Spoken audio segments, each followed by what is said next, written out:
sa CCTV ang pagnanakaw ng motorsiklo sa Bongabon, Nueva Ecija. Nasa frontline ng balitang yan, si Ian Suyu.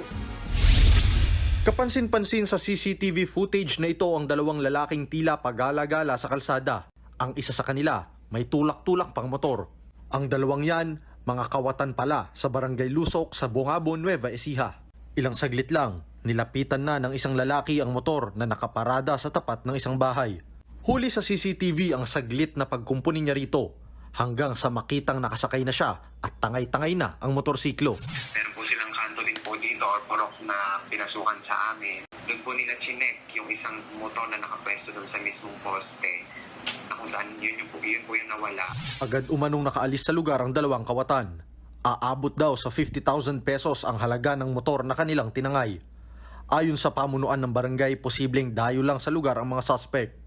Nakikipagtulungan na sila sa mga pulis para matukoy ang pagkakakilanlan ng dalawang kawatan. Nagbabalita mula sa frontline, Ian Suyu, News 5. Mga kapatid, Nikki de Guzman po, iba na ang may alam at may pakialam sa panahon ngayon. Para sa tuloy-tuloy na balitaan sa Frontline kahit weekend, mag-follow at mag-subscribe sa social media pages ng News 5.